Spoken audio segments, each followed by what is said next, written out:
Olivia, tell us about how God called you to mission work. Well, my call has definitely been, it started when I was young. When I was 8, Harmon Schmelzenbach came to my church, and I felt this initial push in that direction. And then when I was 17 at NYC 2003 in Houston, Texas, I was praying with some friends, and we were all holding hands, and I just felt this literal hand on my back, and just that overwhelming peace, and knew from that point on that missions is where God is leading me, and this is what I need to do with my life. Okay. Wendy, how about you? How do you feel God called you into mission work? I was actually 8 as well, like Olivia. But we had a lady come to my church, and she was a missionary to Africa, and she was talking about how when she was a little girl, she'd seen pictures of someone holding a little baby in Africa, and I remember I went home and was like, Mom, I want to go to Africa and hold a little baby. And then when I was growing up, I kind of lost sight of it, but when you came and talked to our church about 4040, that was when I really felt like the first tug to missions again. So. Okay. Kelly, what is 4040?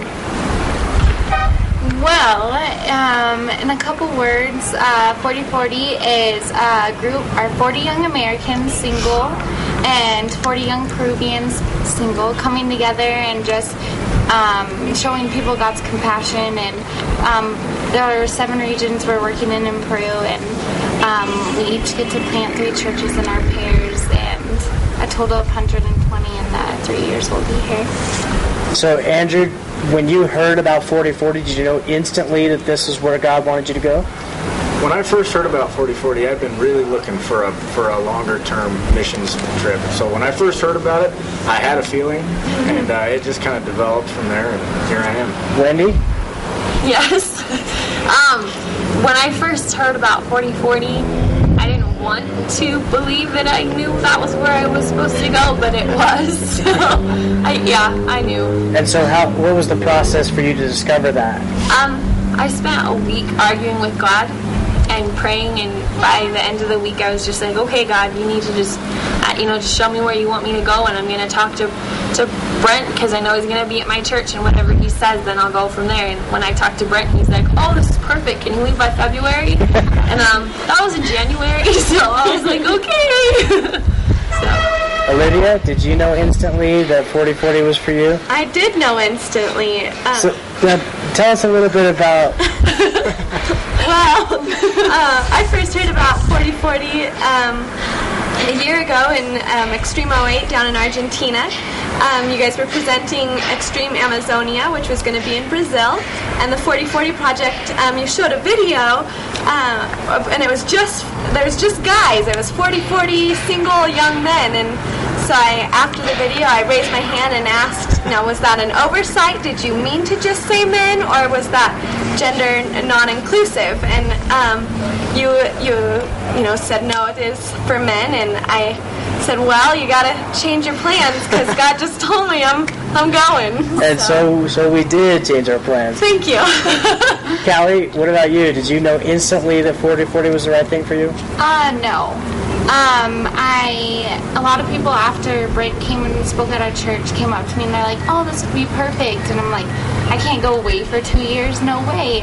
And I got an application from Brent, and I fought with God forever on it, a couple weeks, and just filling out the application and turning it in, there was so much peace, and just I knew this was right, but at the time I didn't. Okay, you guys have all heard the story about a young lady named Vivian.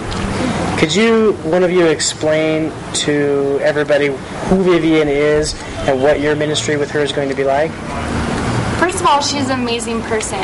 Yeah. Just seeing the lifestyle, she used to live as a prostitute, and now she, is out there wanting other girls and other people to learn about God's love. And 12 churches in Puerto is not enough for her. She wants to do all 120, which is so exciting to see. And Vivian, last September, you and Freddie, right? Mm-hmm. Went into a bar, and you just asked to talk with her. You had arranged a interview with her, and we just asked if you could pray for her, and in that time she accepted God and has completely changed her life, and just is a big advocate for people that are trying to get out of that lifestyle, and she wants to help them. And she's going to be a big part of the Hope House that we're setting up in for helping ladies get out of that. So Olivia, explain what the Hope House is and what the ministry there is going to be like. Well, the Hope House I'm really excited for the Hope House. We're gonna, Pastor Freddie is gonna be in charge of it, and we're gonna be bringing young women who are making a conscious decision to leave prostitution and turn their lives over to Christ, and give them a place of refuge, a place to start over. It's going to be a place where they can live, where they're going to receive counseling and job training, and we will have the opportunity to be involved in that counseling, in that job training. We have the opportunity to bring our church plants in and be a part of this ministry as well, and not let it stop within these four walls of the Hope House, but let it be something that grows and is something that's all throughout Bartow. Okay, so obviously you three girls will be able to minister directly to the women. Andrew, how are you going to be involved? My call to ministry, especially in Puerto Maldonado, has been towards the guys, towards the demand side of the prostitution problem. And I've been really excited about getting down there and work with these guys. My testimony is Ephesians chapter 2, verse 1 through 10, and I'm really excited to get started, get our Bible study going, and get our church plant going. Excellent. So what will your day-to-day life be like in Puerto Maldonado? Relationships. Yeah. Building relationships with the people that are there.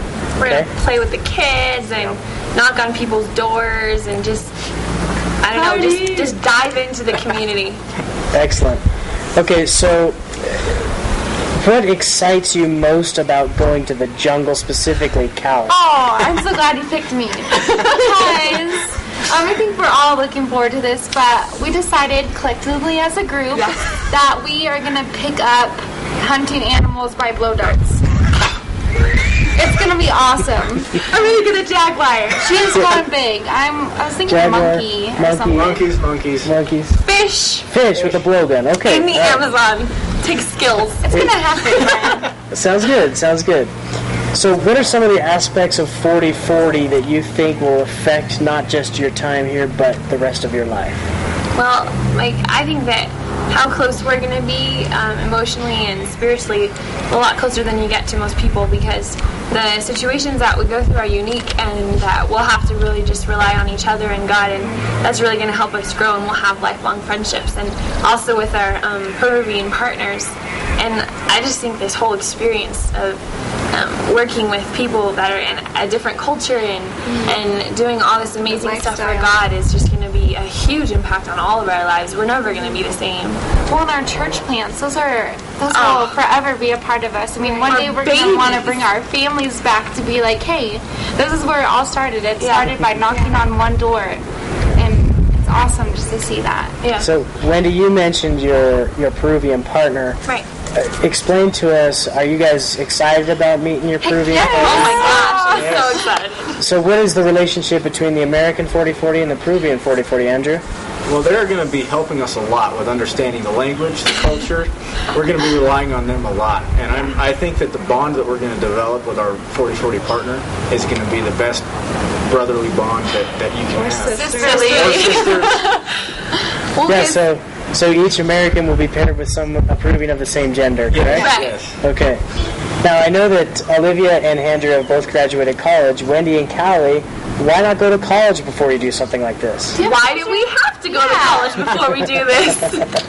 This is what I think. Yes, you'll get education. I'm all for education. It's great. But being in Peru, do you think we're going to be able to learn the same things we're going to learn here in college? No, and it goes both ways, because unless you want to, if you're studying something specific, college is great. If you want more of just I don't even know what words to describe the kind of education you'll get, traveling the world and living with a different culture and all that stuff we're going to be going through. It's a different type of an education. So Spanish. You guys right now are in language school. Sí. Where do you go after this? Iquitos! Which is where? The jungle. On the Amazon. On the Amazon. On the Amazon River. Yes. Okay, so then where do you go after Iquitos? Puerto Maldonado.